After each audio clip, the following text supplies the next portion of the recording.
No, no, stop right there. Don't touch that bin. God, look at you. You're cargo, sweetheart. That's the whole truth. At back of the plane cargo that somebody taught to walk up the aisle in a costume, and I'm done being the only one polite enough not to say it. No, don't sir me. You see these seats? You see the leather, the legroom, the little wings on the glass? Those are paid for. First class, 200,000 miles a year on the neck of smoke pots. The galley's behind you.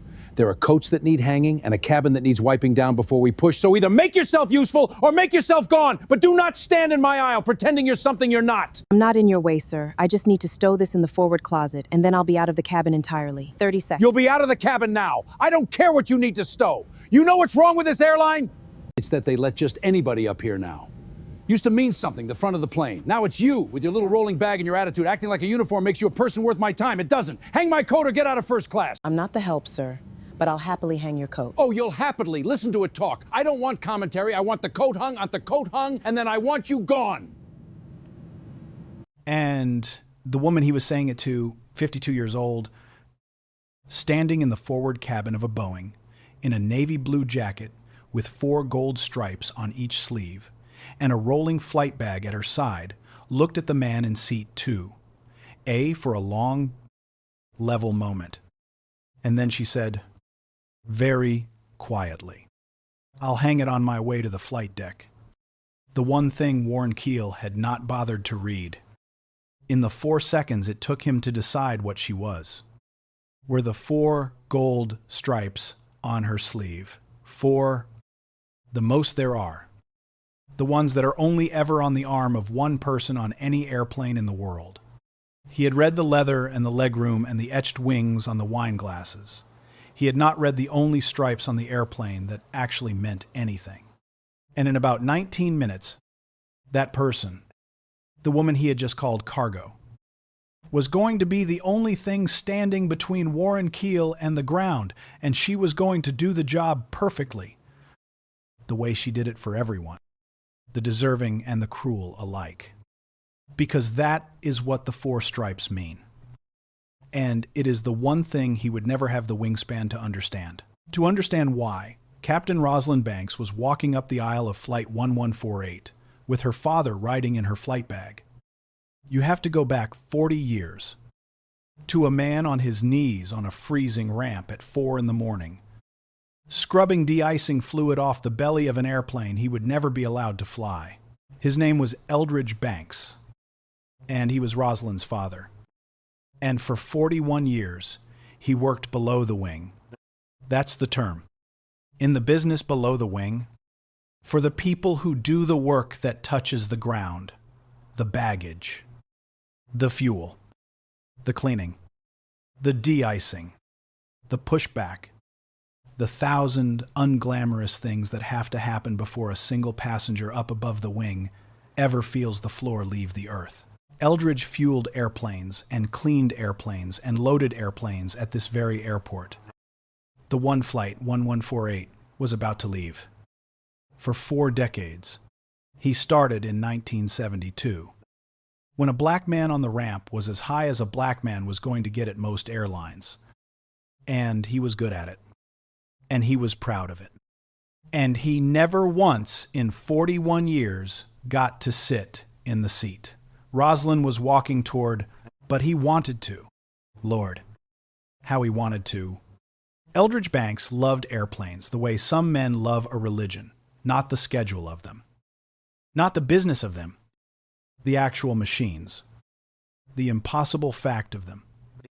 That a thing that heavy could decide to leave the ground and be right about it.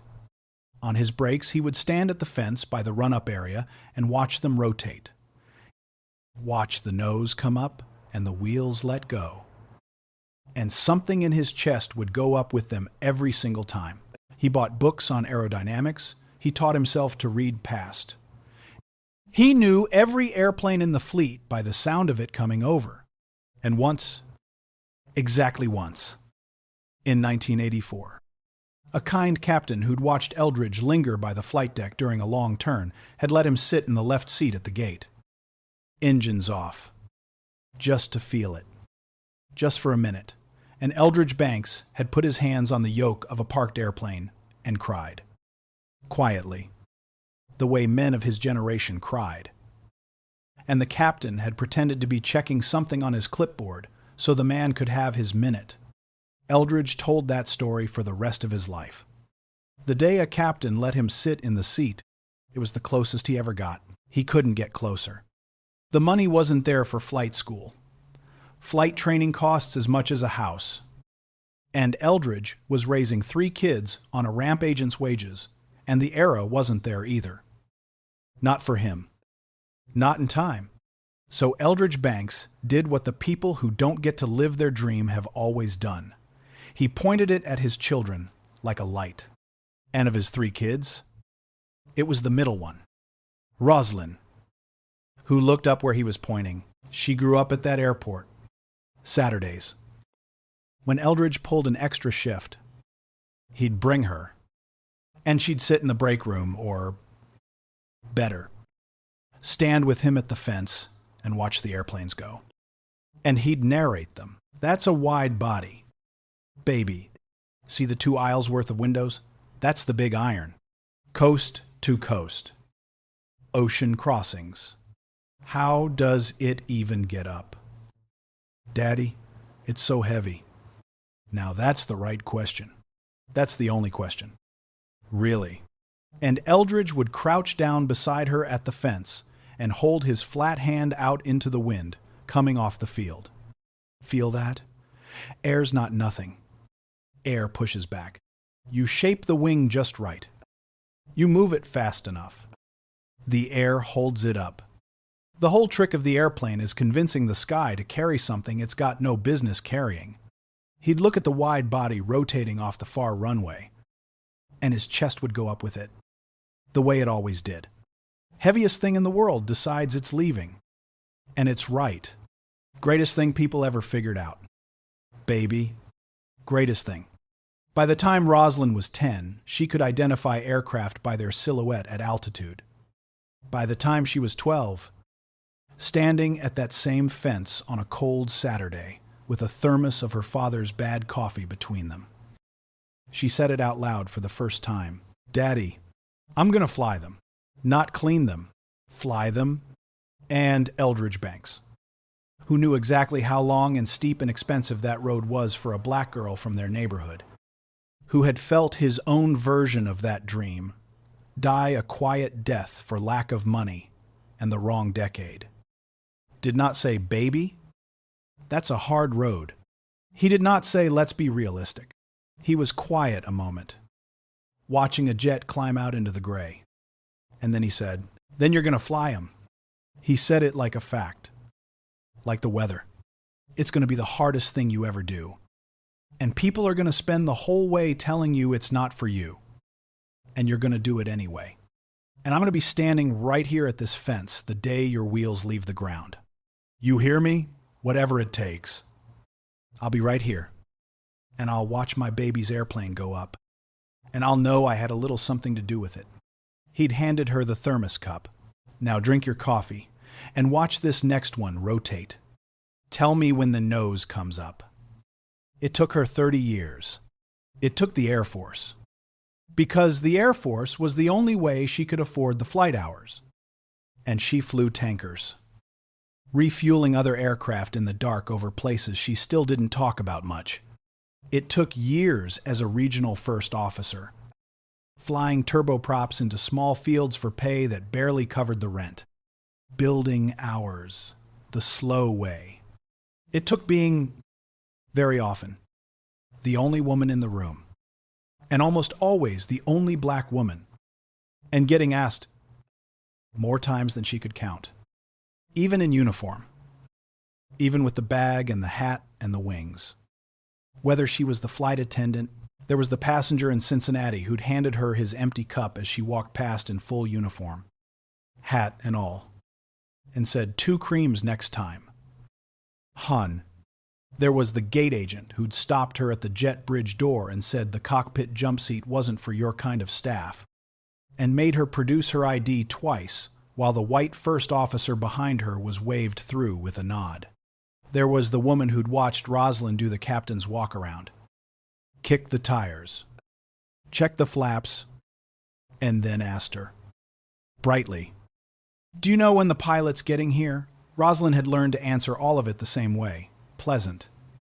Brief. Unbothered on the surface. I'm Captain Banks. Sir, I'll be flying you today. And watch the face do its little scramble. She'd learned to let it roll off. The way you have to. Because a pilot who's angry is a pilot who's distracted. And a distracted pilot is a dangerous one. And she had decided long ago that she would not let small men cost her the focus that kept 400 people alive. And then, 4 months before Flight 148, two things happened 3 weeks apart. First, Rosalind Banks was promoted to captain, upgraded to the left seat. The fourth stripe, command, after 30 years of climbing toward it. And second, before she could fly a single trip with that fourth stripe on her arm, her father died. Eldridge Banks was 81. His heart. Finally, after 41 years of 4A.M., ramps in the cold, he died knowing his daughter had made captain she'd told him in the hospital. Brought her new epaulets in and put them in his hands. The 4 stripes. The most there are. Feel that? She'd said. 4. That's command. Daddy. That's the left seat. They gave me the airplane. And Eldridge, who by then could only smile with half his face, had run his thumb slow across the gold braid, the same way he'd run his thumb across a parked yoke in 1984. And his eyes had filled, and he'd said it slow, working hard for each word. I told you. Didn't I tell you? 12 years old, at that fence, with the bad coffee. I told you you'd fly him. A long breath. Your first trip? Where's it leave from? Home. Daddy, I bid it special. First trip out of command. I'm taking it out of home field, right past the fence. His hand had tightened on hers. What strength he had left. You put me at that fence. Baby. You hear? Whatever's left of me. You take your old man up past that fence one time. And she'd promised. And then she'd had to go fly a trip. Because the schedule doesn't bend for anything. And when she landed, there were 3 missed calls. And Eldridge Banks was gone. He died 3 weeks before her first trip in command. He never got to stand at the fence and watch her wheels leave the ground. 3 weeks. That was the math that sat in Rosalind's chest. The kind you can't refile or reclear. The kind no number of safe landings ever quite pays down. Flight 1148 was not her first trip as captain. But it was the first one that left from here, from the airport where Eldridge Banks had worked below the wing for 41 years. The airport where he'd lifted her up to the fence. The airport where a captain once let him sit in the seat for a minute and check something on a clipboard. She had bid for this trip on purpose, and in the inside pocket of her flight bag, clipped where she could put 2 fingers on it before every pushback, was the one thing she'd taken from his things after the funeral, his airport ID badge. Not a pilot's anything.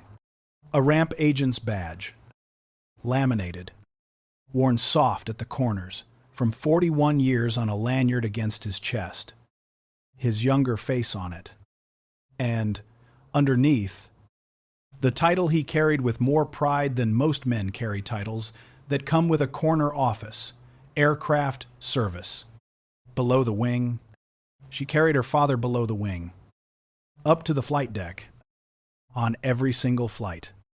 So that some part of Eldridge Banks finally got to ride up front. She'd taken the badge the night after the funeral. Her brothers had wanted the watch and the tools. And that was fine. She didn't want those. She'd gone through the small box of his work, things alone at the kitchen table, at 2 a.m, the union pin, the safety award certificates nobody framed, the worn gloves, and at the bottom was the laminated ID on its soft cord. His 35-year-old face on it. Aircraft service. And she'd held it and talked to him the way you talk to the recently dead. out loud, in an empty kitchen. You know what's funny? Daddy, she'd said, 41 years you wanted to ride up front. 41 years. And the airline never once let you pass the wing. She'd run her thumb over the soft corner. Well, they're going to now, every flight, you and me, up in that seat together, the rest of my career. They can't stop us anymore. And she'd clipped it inside her flight bag, where it had ridden ever since. And that was the promise she flew on, that the man who spent his life below the wing would get to spend her life above it. That morning, the morning of flight, 1148. The first command trip out of home field, she'd stood at the big terminal window before boarding, in uniform, coffee in hand, and looked out across the airport her father had worked for 41 years. From there you could just see it. Far across the field, the fence by the run-up area, the chain link where a ramp agent used to spend his breaks watching the airplanes go. Empty now. She'd stood there a while and put 2 fingers on the badge through the side of the bag and said, quiet, just to herself and him. First one out of home. Daddy, let's go to work. Then she'd squared her hat and gone to fly her airplane. That was the woman Warren Kyle called cargo. Warren Keel was 56. And he was a man whose entire sense of himself was built out of status, which is the most expensive thing to maintain and the cheapest thing to actually be. He sold enterprise software, or he managed people who sold it. And he flew constantly. And somewhere in the 240,000 miles a year, he'd stopped experiencing travel as a thing that took him places and started experiencing it as a ranking, a hierarchy of who boarded first and who got the warm, nuts, and who the flight attendants called by name. His platinum status was, if you'd put him under oath, the single accomplishment he was proudest of, which tells you everything. He had a tick when he wanted something. He tapped his metal elite status card on the armrest. A little tink, tink, tink. Summoning, the way you'd ring for a servant in a house that no longer has them. He'd boarded first, of course, and settled into 2A, and tapped his card for a pre-departure drink. And he was 3 sips into feeling like the most important man on the airplane, when a black woman in a uniform came up the jet bridge and into his cabin. And Warren Keel's brain did the thing it always did, the 4-second sort, and filed her under help. And when she paused near the forward closet, he decided she was the help getting above herself. And he opened his mouth. What you've already heard is what came out of it. There were others in the cabin. The lead flight attendant, a woman named Trish Okonjo, who'd been flying for 22 years, was at the forward galley and had heard the whole thing start and was already moving. A businessman across the aisle in 2C had looked up from his laptop, registered the temperature of what was happening, and looked very deliberately back down at his spreadsheet, because he had a connection to make and no room in his morning for someone else's dignity. A young woman in 3A had her phone in her hand, but, to her credit, did not raise it. Because some things you do not turn into content. And in seat 1C, an elderly white man in a veteran's cap had gone very still and was watching Warren Keel with an expression of slowly kindling disgust. "I'd like you to lower your voice," Rosalind said, evenly. She had her hand on the rolling bag. "There are other passengers, and you're disturbing them. I'll lower my voice when you leave my cabin." Tink. Tink went the card. And what is that? Anyway, he'd noticed.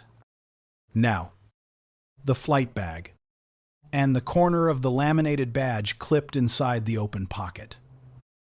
The old face. The lanyard worn soft. Is that a badge? Did you used to push the wheelchairs?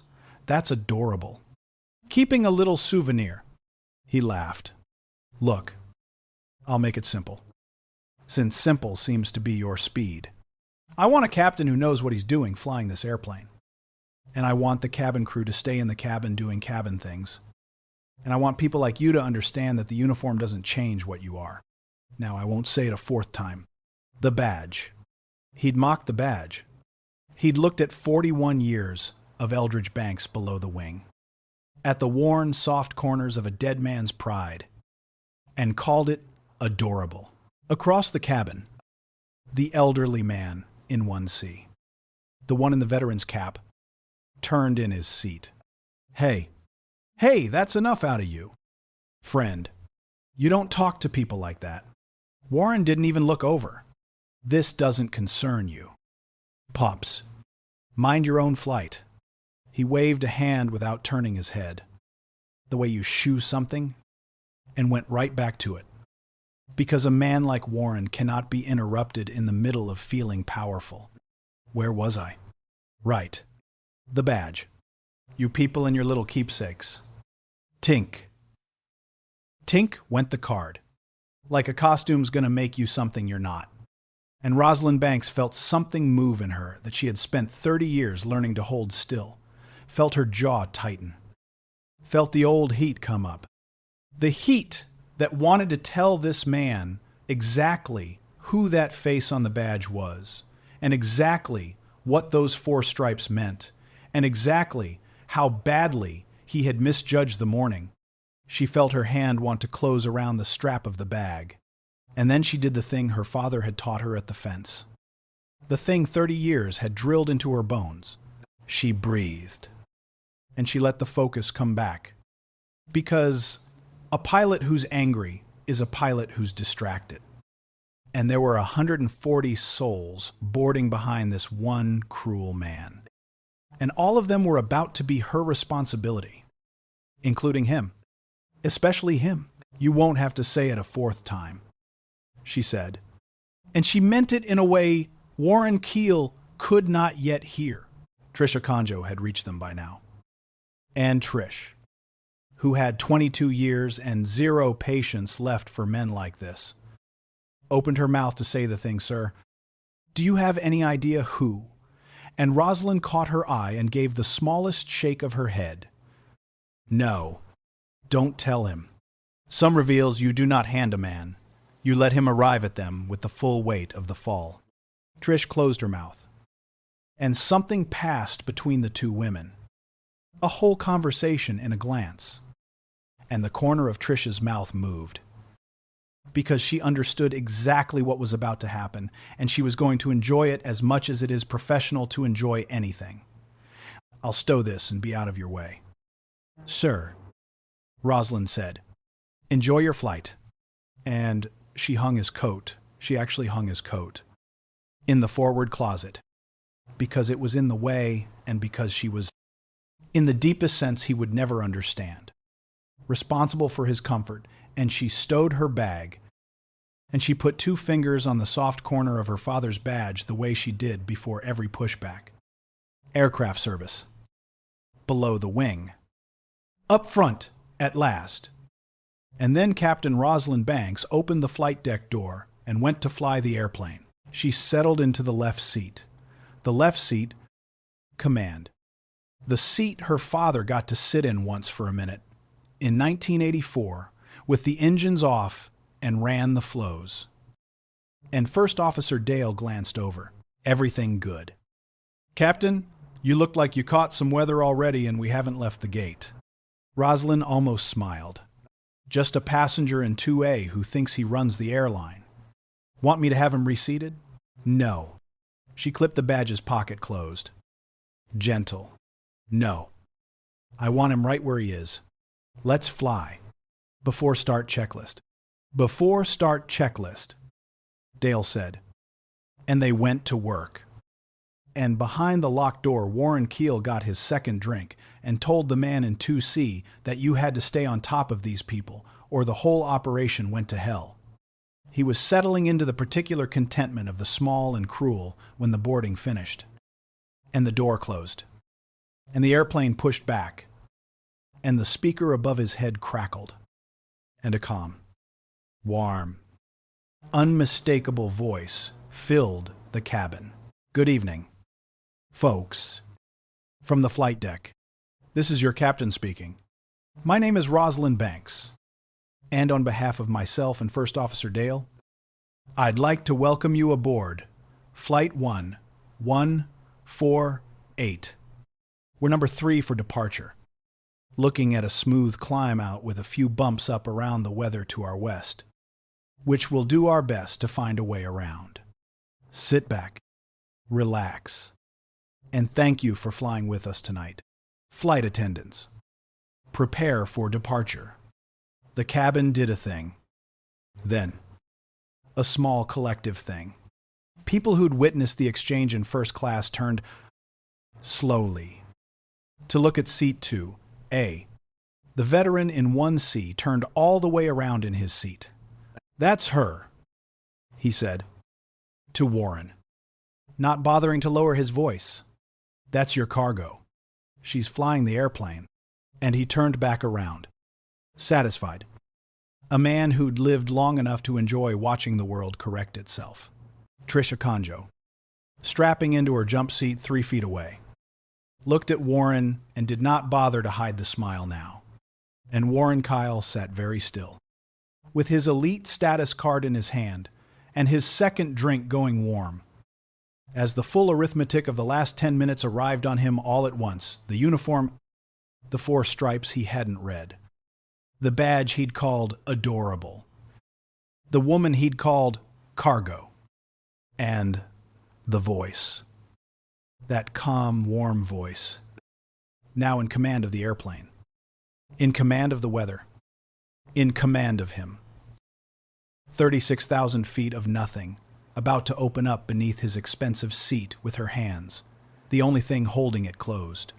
He opened his mouth once, and then closed it, because there is no version of "I'd like to speak to the captain" that helps a man who has just realized he already did.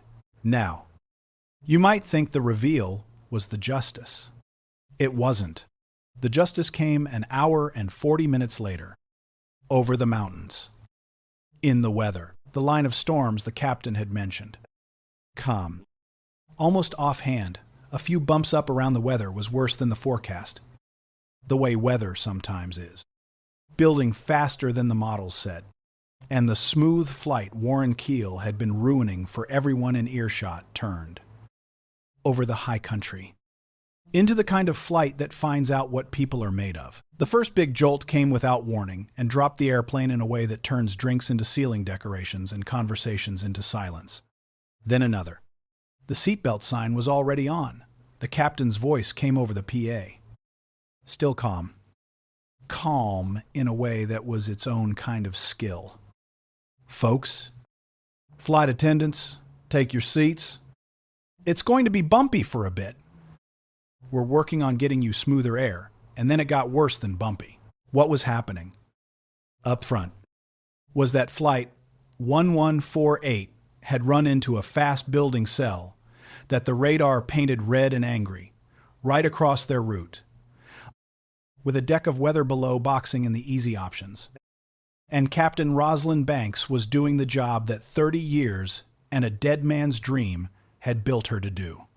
She was flying the airplane. "That's not painting like the briefing," First Officer Dale said, tilting the radar. "That whole line's gone red. It's building right on top of us." "I see it. Tilt down. I want to see what's under it." A pause. "Yeah, we're not going through that. Ask Center for Deviation. 20 left. And start looking hard at the alternate. What's our fuel looking like? Comfortable. For now. Then, let's keep it comfortable. Get me the numbers for Carson Field." Her voice never came up. That was the thing about her. The thing 30 years had built, the worse it got. The quieter she got, until the quiet itself was a kind of instrument. Dale ran it. Carson's got the runway length, and they're reporting the field's still open. But the same line's moving toward them, too. We've got maybe a 40-minute window before it's their problem instead of ours. Then we don't waste it. We're not going to sit up here burning fuel hoping the original gets better. It's not getting better. It's getting worse. And worse. With this much fuel is a problem I don't want. We divert now, while we've got options. Not later when the weather picks for us. She keyed the radio. Center. 1148. We're going to need to divert to Carson. We are not able to continue on this routing. Request descent and vectors. A crackle.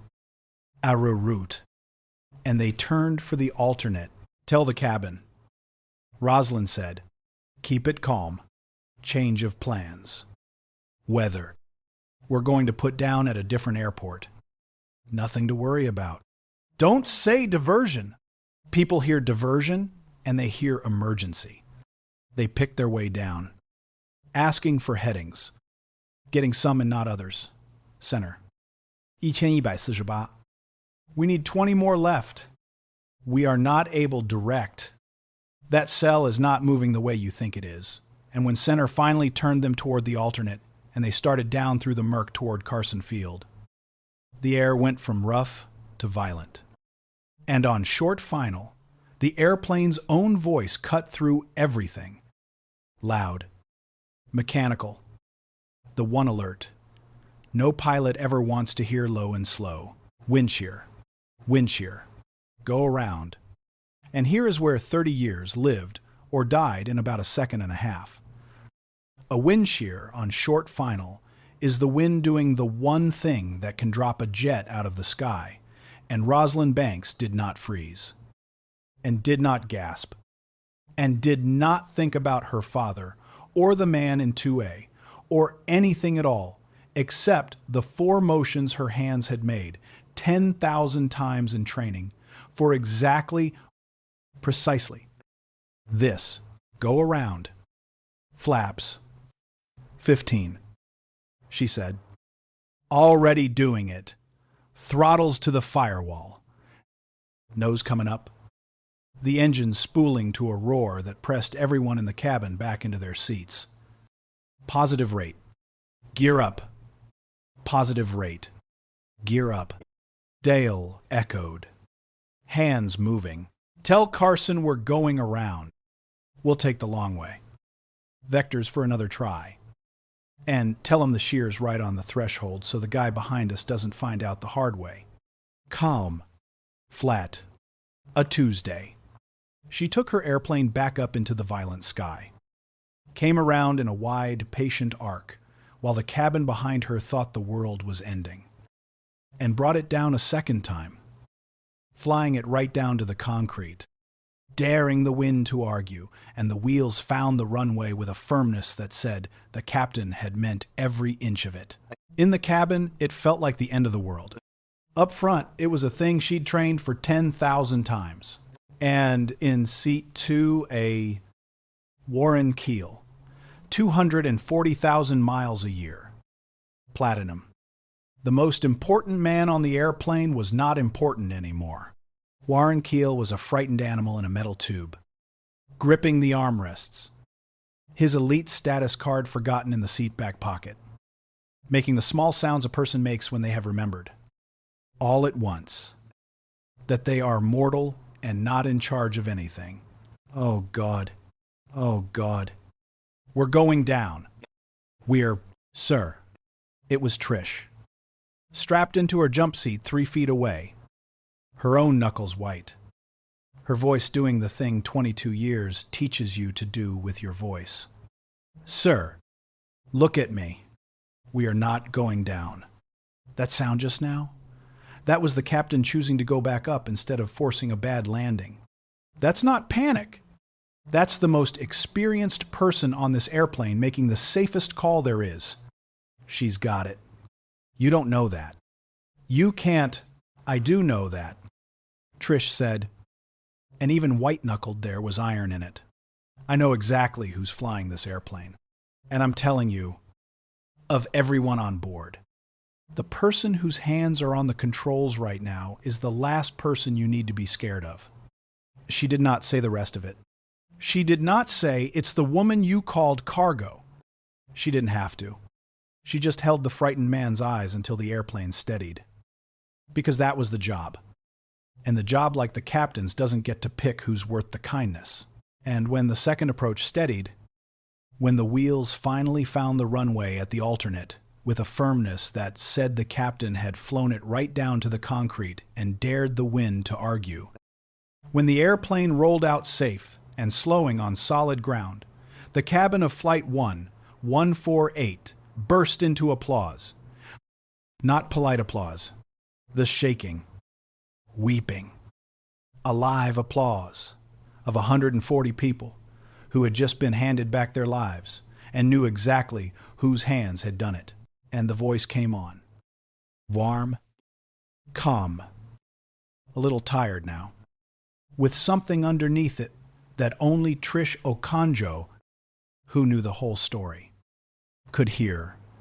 Folks, that was a bumpy one, and I'm sorry for the scare, but we are safely on the ground. Thank you for your patience, and thank you for trusting us up here tonight. Welcome to the ground. Up in the flight deck, with the airplane stopped and the checklist done and First Officer Dale exhaling beside her, Captain Rosalind Banks reached into the inside pocket of her flight bag and put 2 fingers on the soft corner of her father's badge. Aircraft service. And she said, very quietly, so only she and Eldridge could hear it, "We're down, Daddy. We're down safe." And she let herself, for exactly 5 seconds, before she had to be the captain again for the cabin, cry, the way her father had cried in a parked airplane in 1984. Then she wiped her face, and squared her hat, and did what captains do when it's been a hard one. She stood in the open flight deck doorway as the passengers came off, to let them see that the person who'd flown them through that was steady on her feet. They thanked her, most of them, some with tears still in their eyes, some just gripping her hand a second too long. And then Warren Kyle came up the aisle, and there was no way off that airplane except past the woman he'd called cargo. Standing now in the doorway in the 4 stripes he hadn't read, and he had to slow, and he had to look at her. And she looked back at him, not cruel, not gloating, just level, just present, just there in the doorway being exactly who she'd been the whole time. And whatever he might have said died in his throat, and he went past her and down the jet bridge without a word. Because there are no words a man like that has ready for a moment like that. She watched him go. Then she turned back to the next passenger and said, "Warm. Thanks for flying with us. Glad we got you down safe." When the passengers were off and the cabin was empty, Trish found her in the forward galley. And for a moment, the 2 of them just stood there in the quiet of a delivered airplane. The adrenaline draining out of both of them. That, Trish said, was the best flying I've seen in 22 years. And I've seen a lot. It was a wind shear go-around. They train us for it. Roz, they train everybody for it. Not everybody does it like that. Trish leaned against the counter. "You okay?" Real answer? Not captain answer. Rosalind was quiet a second. Then she reached into the flight bag and showed Trish the badge, the soft corners, the young face. Aircraft service. My father. 41 years on the ramp at home field. Cleaned the planes. Fueled the planes. Never once got to fly one. Died 3 weeks before my first trip in command. This was my first trip out of home field. On purpose. He used to stand at the fence and watch them go. She put it back. Gentle. So that man up in 2A, calling this badge adorable. Calling me cargo, he had no idea he was talking to 2 people. And he sure had no idea one of them spent 41 years below the wing, so the other one could fly that airplane out of that storm tonight. Trish looked at her for a long moment. "You should have let me tell him." Right there. I had the whole sentence. "No," Rosalind said. And there was the smallest, tiredest smile in it. "No, A man like that. You don't hand it to him. You let him find it out strapped into a seat at 36,000 feet, when the person he called nothing is the only thing between him and the ground. She picked up her bag. Let him sit with that the rest of his life. That's worth more than anything either of us could have said. Here is where it almost went wrong. Though, because the easy version of this story ends with the applause, and the true one doesn't. Warren Kyle, on the ground, safe. His life handed back to him by the woman he'd called cargo. Did not become a better man in an instant the way they do in the easy version. Shame, in a certain kind of man, doesn't turn into growth. It turns into rage at the person who made him feel it. And by the time Flight 1148's passengers were being rebooked in the terminal of a city none of them had meant to visit, Warren Keel had decided that the real outrage of his evening was that a flight attendant he still, somehow, in his mind, filed her under. Flight attendant had spoken to him disrespectfully in first class. And he was platinum. And he was going to do something about it. He found a customer service desk. He was loud. I want to file a complaint. A formal one. One of your flight attendants was hostile and unprofessional to a top-tier customer. And I want her written up. Today, he slid his card across the counter. That's my status number. Platinum. 240,000 miles a year on this airline. And this is the treatment I get. The agent was young and tired and trained to make platinum customers stop being loud. I'm so sorry. Mr. Kale, can you tell me the crew member's name? How would I know her name? She was a black woman. In the front cabin. Gave me attitude when I asked her to do her job. Hostile. Aggressive. I want it in her file. The front cabin crew member. The agent was already typing. Apologetic. Drafting the exact thing he wanted to note. A passenger complaint. The kind of thing that follows a person. And this was on 1148 this evening? The diversion flight. Yes. Hostile the whole. And here is the part that ought to make you sit forward. Because for about 3 hours, it almost worked. That is how it works. A platinum flyer with a loud voice and a status number files a complaint. And the machine is built to soothe platinum flyers. And the first instinct of a large company is to make its most profitable customer stop being loud. The young agent's note was half-written passenger reports front cabin crew member. Female. Was hostile, a sentence that, attached to the wrong file, follows you. The kind of thing a woman who'd spent 30 years being doubted did not need trailing her in the first month of her command. That's the part the easy version skips. How a powerful man's wounded ego, armed with a status number, can almost outweigh a flawless emergency diversion. Because comfort complains louder than competence. What stopped it was the crew. And the cabin. Trish Okonjo had been flying 22 years and knew how to make a report land. She'd written hers before the wheels even stopped rolling. And she walked it to the duty manager and stood there while he read it. You're going to get a complaint from a platinum flyer named Keel, Trish said. Seat 2A. I want you to read mine first. And then read his. And then you tell me which one of us you're writing up. The manager read it. The cargo. The help. The badge he'd called adorable. The fourth stripe uniform he'd refused to read. He looked up. He said all this to the captain. Trish said, to Captain Banks. Before she flew that whole airplane out of a wind shear and put it down safe at your field, the woman he wants written up is the woman who saved his life 2 hours ago. So, whose file are we putting a note in? And she was not alone. Because it turned out a cabin full of people who have just survived something together do not scatter quietly. The veteran in 1C, the one in the cap, Found a supervisor in the terminal. I flew 30 years in this man's Air Force, he said. And I've been a passenger behind a lot of pilots.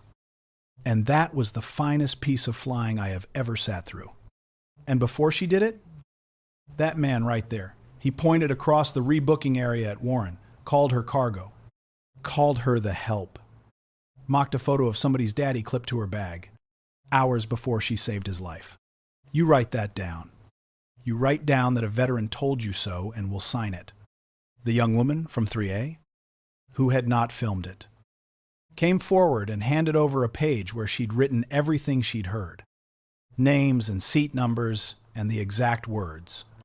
And even the businessman from 2C, who had studied his spreadsheets so he wouldn't have to look up, found the supervisor too, shamefaced. I heard the whole thing, he said. I didn't say anything. I looked at my laptop. I should have looked up. For the record, everything that woman he nodded at Trish's report on the desk wrote down is true. He said all of it, and I said nothing. And I'm not proud of it. The record assembled itself out of a cabin full of ordinary people who decided, after the fact, that the truth was worth the trouble, which is worth more than any camera. Because it came from people who simply, finally, told it. The complaint against Captain Banks was not just dismissed. It reversed. Entirely. The way a wave does. Warren Keel's own complaint became the evidence against him. It put him on record. In his own loud words, having badly mistreated a crew member who turned out to be the captain, the airline did the math, a viral grade pattern of abusive behavior towards staff. Weaponized status. A man who'd tried to discipline the woman who'd saved his life, and it did not protect him. He got the call 2 weeks later. From a corporate relations manager who had read every page of the file. Mr. Kale, I'm calling about the complaint you filed regarding Flight 1148. Finally, I assume she's been dealt with. She has been commended. Sir, Captain Banks executed a textbook wind shear escape and diversion that the safety review is holding up as exemplary. A pause. I'm calling about you. We have 17 statements, including your own filed complaint, documenting your conduct toward the captain and crew. I'm calling to inform you that your loyalty account has been closed, your status forfeited, and you've been placed on our do not board list pending review. You can't do, you know how many miles I'm platinum? You were. Sir, that's the part of the file I found hardest to understand, if I'm honest. The captain you spoke to that way is the reason you were alive to file the complaint. Have a good evening, Mr. Kale. And the line went dead. His elite status, the single accomplishment he was proudest of, the thing he'd built his whole self out of, was gone. The 240,000 miles he'd threatened to take elsewhere were, in the end, taken from him. Warren Kyle, who'd spent a career learning that being platinum meant the rules bent, learned in a single evening that they don't bend forever, and that the smallest person you can find to look down on might just be the one holding the airplane. He wasn't a cartoon.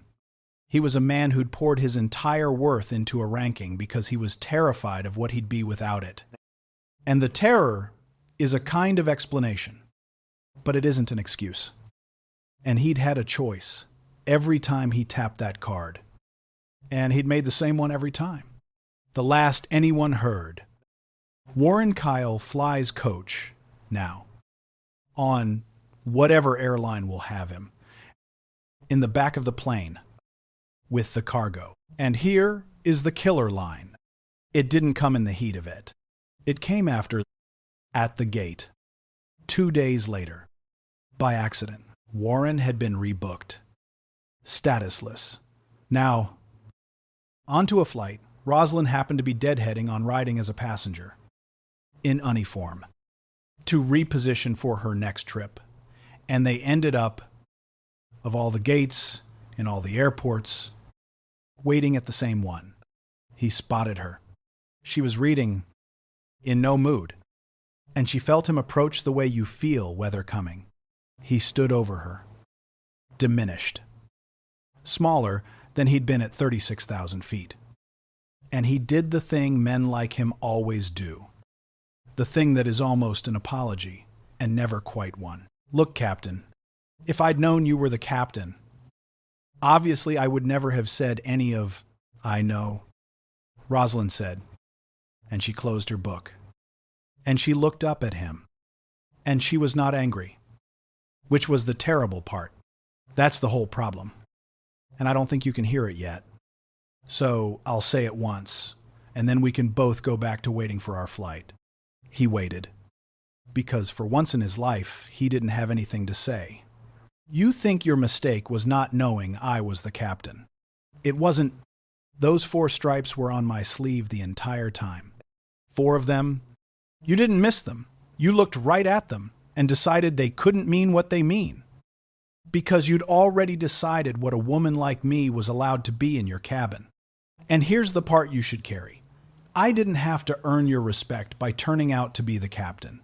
I'd already earned it walking up that jet bridge as a person. You were strapped into my airplane the whole flight either way. My hands flew you out of that storm whether you'd been decent to me or not, because that's the job. And the job doesn't get to pick who's worth saving.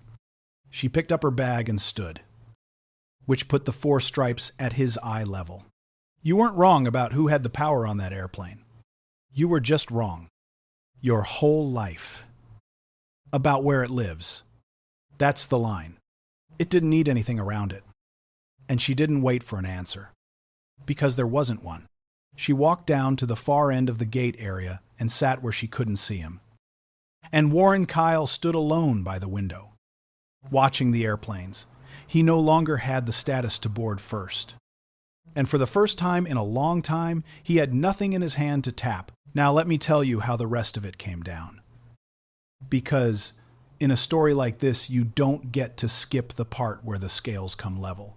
And they came level quietly, the way they do in real life, without a hashtag. Trish Okonjo, the lead flight attendant, the one who'd swallowed the reveal on a captain's silent say-so and then written the report that turned the whole thing, Rosalind called her a few weeks later. Trish, it's Roz Banks. I'm putting in to build a regular crew. I want you on it. If you'll have an old lady captain who makes you swallow a perfectly good reveal. Captain, Trish said, I have been flying 22 years, waiting to fly with somebody who'd do what you did. I'm in. You couldn't shake me off now if you tried, which, in the world of airline seniority and bidding, is a rare and deliberate honor. A captain saying, I want to fly with you specifically. For years. They've flown together since. Trish tells the story at every layover hotel bar she's ever been to. And it gets a little better every time. And the core of it is always the same. I almost told him. I had the whole sentence loaded. And she stopped me. Because she wanted him to fall the whole way. Coldest, most beautiful thing I ever saw a captain do. The veteran, in 1C, wrote Rosalind a letter. Care of the airline. That she keeps in the flight bag. Now, next to the badge. It was short. The part she reads when a trip is hard said, I served 30 years and flew behind a lot of pilots. And yours was the finest flying I ever rode through. And I am ashamed of how long it took me to tell that man to stop. And proud, when the truth came out, that I'd told him it all. Don't you let one Warren Keel cost you a single hour of sleep. The sky's lucky to have you. The businessman from 2C found her. 2. In the terminal that first night, while everyone waited to be rebooked. He came up awkward, holding his laptop bag like a shield. Captain, I was across the aisle from you, in Doi. He couldn't quite meet her eyes. I heard what he said to you. All of it. And I just sat there and looked at my screen because I had a meeting I was worried about missing. And that's not a good reason. There's no good reason. And then you flew us out of that. I just wanted to say it to your face. Because saying it to myself in my head wasn't cutting it. I'm sorry. I should have looked up. Rosalind looked at him a moment. You're looking up now, she said. That's the part that counts. The next time. There's always a next time. Look up sooner. And the man nodded. And went away. Changed. In the small, permanent way, people are changed when they finally say the thing. And he later wrote it down too. By name. For the record, not to Warren's victim in the abstract. But to her, people don't always come back to cut the knot they helped tie. Some of them did. This time, it mattered. And Rosalind. There was no foundation with her name on it. No scholarship announced at a press conference. No plaque in the terminal.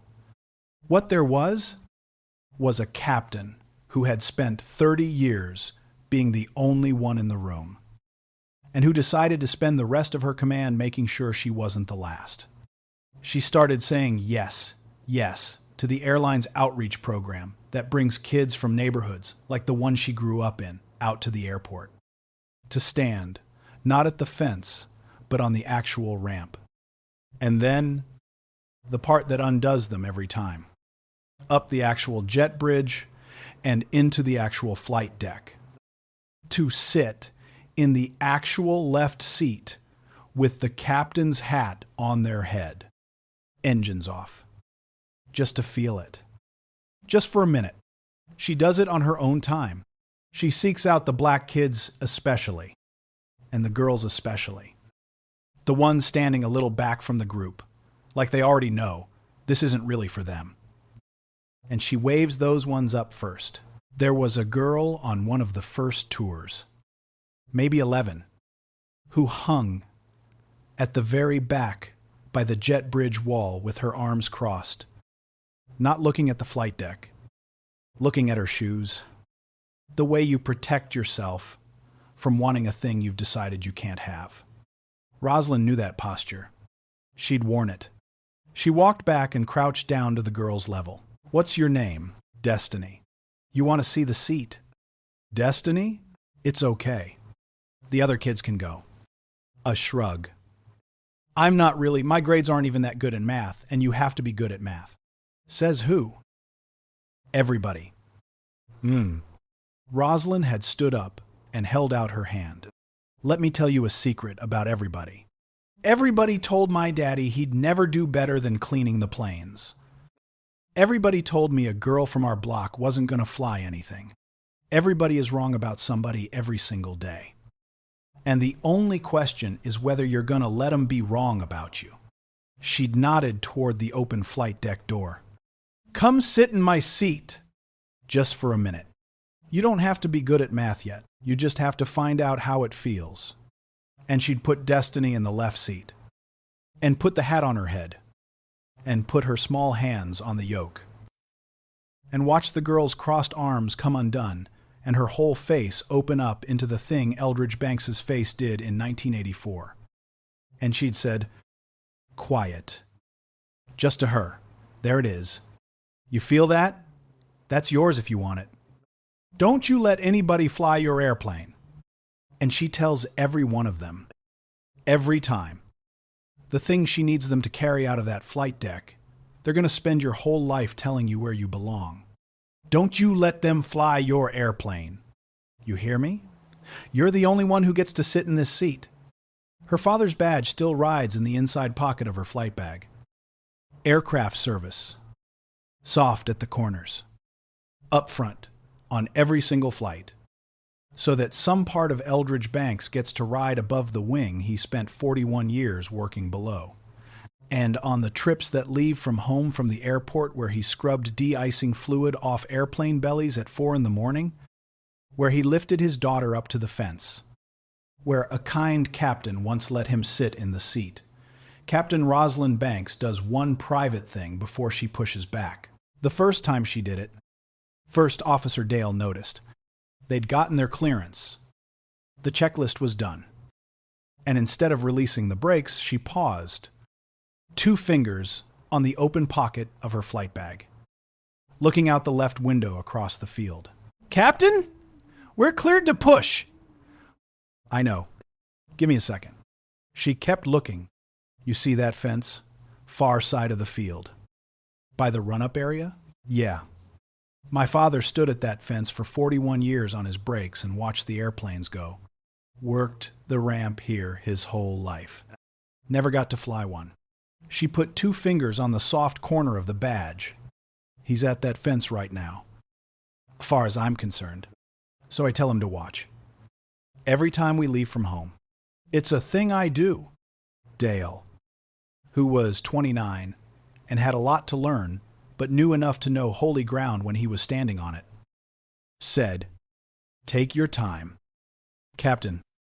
And Rosalind Banks keyed nothing, said nothing out loud. He could record or repeat. She just looked across the field at the fence where a man used to stand on his brakes and watch the airplanes go, his chest going up with every one. And she said it quiet. The same words, the way she's said them every time since. "Wheels up. Daddy, watch this."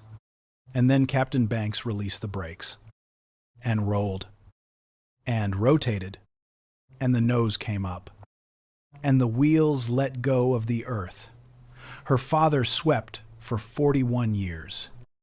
And somewhere at the fence, in the seat, above the wing at last, Eldridge Banks went up with her. The way he always did. The way he always will. I want to be honest with you. This is a story. Rosalind Banks isn't a real woman. The soft-cornered badge and flight, 1148, were never on any board. I made them up. But I did not make up the 4-second sort. The look that lands on a person and files them under help before they've said a word and you didn't think I did. Because you've seen it. Maybe done it. Maybe had it done to you. The uniform that doesn't get read. The stripes that couldn't possibly mean what they mean. The badge of someone's whole life called adorable by someone who never had to earn anything. Maybe you've been the businessman with the spreadsheet, studying it hard so you wouldn't have to look up. Most of us have been that man at least once. That's the whole reason it keeps happening. It counts on a cabin full of people studying their laptops. So here's the only question that matters. And I'd love to read your answer below. When it's your cabin, your office, your ordinary Tuesday when someone with a little status decides the woman in the uniform is cargo, are you going to study your spreadsheet? Or are you going to be the one who turns all the way around in your seat and lets them see exactly what you think of it? Read the stripes. All of them. And if this got to you even a little, share it. Send it to someone who needs reminding that the person they just looked past might be the one holding the whole thing up, and subscribe. Because there's another one of these coming. And somebody out there needs to hear that you don't have to turn out to be the captain to have deserved to be treated like a human. You deserve that walking up the jet bridge. As anybody, this story is fiction. But the doubt is real.